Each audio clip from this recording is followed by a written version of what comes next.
4-5 লাখ টাকা লাইক আমি হচ্ছে গিয়ে always you can see brand use করি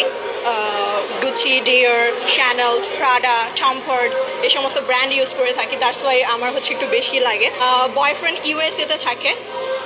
ও ছেলে তো আমার কোনো প্যারা নেই ও দিয়ে দেয় আমাকে টাকা এই মাইয়া দেখি লাঙ্গের টাকা খায় এটা আবার কেমন ফ্যামিলির মেয়ে রে ভাই 5-এর সাথে কয়টা শূন্য দিলে 5 লাখ হয় উনি কি আদৌ জানে আর লাঙ্গের টাকার পাঙ্গাস খাওয়া যেতেই পারে এই ধরনের অসভ্য বেশরম এবং নোংরা মেয়েদের জন্মবোধ হয় সঠিক নিয়ম নীতিতে হয়নি আমার তো মনে হয় এদের 14 পুরুষের মধ্যেই ভেজাল আছে বাংলাদেশে একটি ব্র্যান্ডের বাস আছে বাসটির নাম হলো আইকাওয়ালা বাস এই বাসটি ওনার জায়গা মতো ঢুকিয়ে দেন তাহলে বুঝতে পারবে ব্র্যান্ড কাকে বলে হেতির ব্যবসা ভালো অডিও কল 1000 ভিডিও কল 5000 আর মাঠে নামলে তো রেট এমনিতেই বেশি হেতির বয়ফ্রেন্ড ইউএসএ থাকে এটা বলা ছাড়া আর কোনো লজিকই নাই হেতির কাছে বিশ্বাস করেন রাসেল ভাই দোষ ওদের মতো মেয়েদের না দোষ তো বলদ ছেলেদের এইরকম মাইয়ারা ছেলেদের চুল ফালানোর কাজেও লাগে না এই জন্য বলি ছেলেরা দিন দিন খারাপ হওয়ার কারণ কি এগুলো শুধুমাত্র ছেলেদের খাদ্য অথবা ব্যবসায়িক কাজে লাগে যেই কাজ 200 টাকায় করা যায় বেশি সুন্দর হলে 400 টাকা লাগে সেই কাজে বলদ গরুগুলো 1 লাখ 2 লাখ টাকা লাগায় এই গাদাগুলো তো পুরুষ হিসেবে কলঙ্ক বুঝতে পারছি হেতি অনেক বড় চামড়া ব্যবসায়ী তারপরও হেতির জন্য শুভকামনা রইল আপনি অনেক দূর এগিয়ে যান আপনার চামড়া ব্যবসা সফল হোক আর হ্যাঁ শপিং করতে টাকা লাগে কিন্তু